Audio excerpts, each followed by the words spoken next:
क्या साइंस कभी ऐसी भी कोई चीज बना सकती है जिसकी मदद से आदमी दिखाई ही न दे?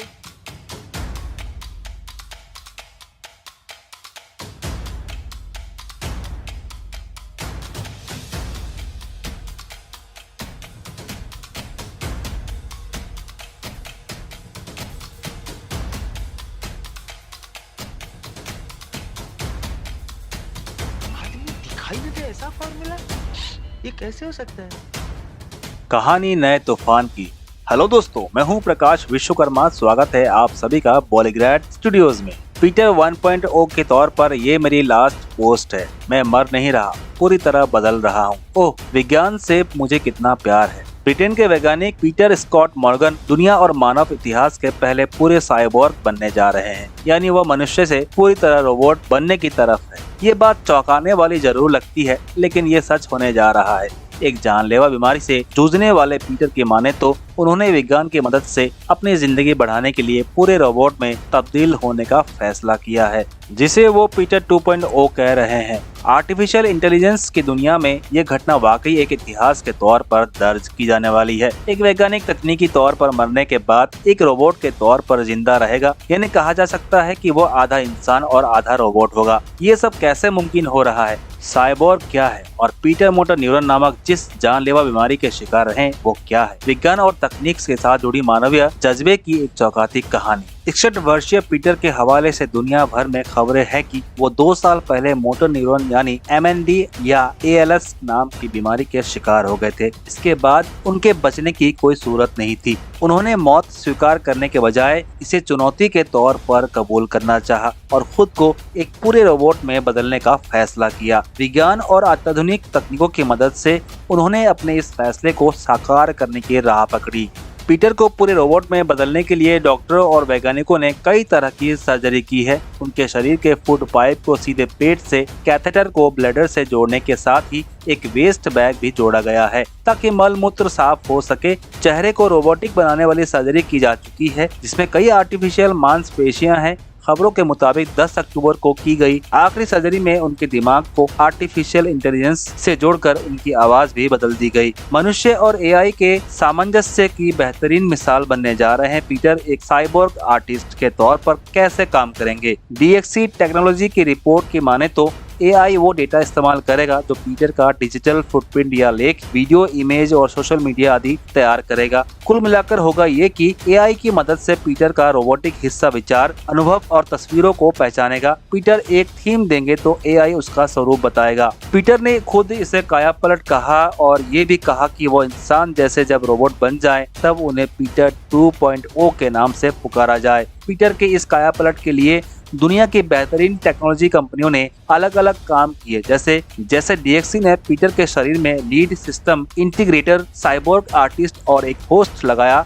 इंटेल ने वर्बल स्पॉन्टेनिटी सॉफ्टवेयर, माइक्रोसॉफ्ट ने होलोलेंस, FJORD ने यूजर इंटरफेस डिजाइन और ह्यूमन सेंट्रिक अप्रोच जैसे काम किए। किसी कंपनी ने डिजिटल अवतार तैयार किया तो किसी ने वॉइस सिंथेसाइजर, और ऐसे बना आधा इंसान आधा रोबोट। असल में जो बीमारी पीटर को हुई थी वो धीरे धीरे उनके पूरे शरीर को खत्म कर देती, लेकिन आंखें नहीं। इस बात को समझते हुए वैज्ञानिकों ने आंखों को रोबोटिक काबिलियत के लिए इस्तेमाल करने का फैसला किया। चेहरे में जो आई कंट्रोलिंग सिस्टम लगाया गया है उसकी मदद से अब पीटर 2.0 कई कंप्यूटरों को आंखों के इशारे से एक साथ चला सकेंगे। ये भी जाने कि मोटर न्यूरॉन बीमारी क्या होती है। ये एक आकर्षक बीमारी है, यानी धीरे धीरे पूरे शरीर की मांसपेशियों को निष्क्रिय करते हुए पीड़ित को एक तरह से पूरा लकवाग्रस्त कर देती है, यानी उसके शरीर में कोई हरकत नहीं रह जाती सिवाय आंखों के। 2017 में पीटर को जब इस बीमारी का शिकार पाया तो बजाय इस तरह मरने के, रोबो साइंटिस्ट पीटर ने अपना कायापलट करने का फैसला किया और दुनिया की बेहतरीन संस्थाओं और विशेषज्ञों के साथ मिलकर पूरा साइबोर्ग बना देने की ठानी। बायोनिक, बायोरोबोट और एंड्रॉयड अलग बात है और साइबोर्ग अलग। किसी हिस्से को जब आर्टिफिशियल उपकरण या तकनीक के जरिए जोड़कर क्षमता बढ़ा दी जाती है तो ऐसे शरीर को साइबोर्ग कहा जाता है। अब तक ये स्तनधारी होते हैं, लेकिन वैज्ञानिकों का मानना है और प्रजातियों में भी ये संभव हो सकता है। बहरहाल अब तक के इतिहास में कोई मनुष्य पूरा साइबोर्ग नहीं बना है, यानी किसी के शरीर का एक या कुछ अंग ही एआई तकनीक के साथ जोड़े गए हैं। पीटर इतिहास के पहले पूरे साइबोर्ग बनने जा रहे हैं। डॉक्टर मॉर्गन अपनी 65 साल की पार्टनर फ्रांसिस के साथ रहते हैं। उन्होंने बताया कि नवंबर 2019 में उन्होंने खुद को आधे इंसान और आधे मशीन में ढालने का काम शुरू किया था, जिसके बाद आज वे न केवल जिंदा हैं बल्कि पहले से अधिक संपन्न भी हैं। उन्होंने कहा कि उनका हमेशा से मानना है कि जीवन में ज्ञान और तकनीक के सहारे बहुत सी खराब चीजों को बदला जा सकता है। उन्होंने कहा कि एक परिवर्तनशील साइबोर्ग के रूप में मेरा जीवन की समग्र गुणवत्ता असाधारण है। साइबोर्ग दरअसल एक साइंस फिक्शन कॉमिक का कैरेक्टर है जो आधा इंसान और आधा मशीन होता है। उन्होंने कहा कि आधा मशीन होने के बाद भी मेरे पास प्यार है, मैं मस्ती करता हूँ, मुझे उम्मीद है, मेरे पास सपने हैं और मेरे पास उद्देश्य भी हैं। उन्होंने ये भी कहा कि अगर मेरे से कोई पिछले 4 साल की सबसे अच्छी बात पूछता है तो मेरा जवाब यह है कि मैं अभी भी जिंदा हूँ। डॉक्टर स्कॉट मॉर्गन ने केवल अपनी आंखों का उपयोग करके कई कंप्यूटरों को नियंत्रित करने में सक्षम करने के लिए आई ट्रैकिंग तकनीक की खोज की है। वो वेंटिलेटर से ही सांस ले सकते हैं। उन्होंने रोबोट में फाइनल ट्रांसफॉर्म होने के दौरान अपनी आवाज को खो दिया था। उन्होंने एक लैरिंजेक्टोमी करवाई, इसका मतलब है कि उन्होंने अपनी शारीरिक आवाज खत्म हो गई थी, लेकिन ऐसा करके उन्होंने अपने लार को फेफड़े में जाने से बचाया है। दोस्तों, आपको लग रहा होगा हम आपको ये सब क्यों बता रहे हैं।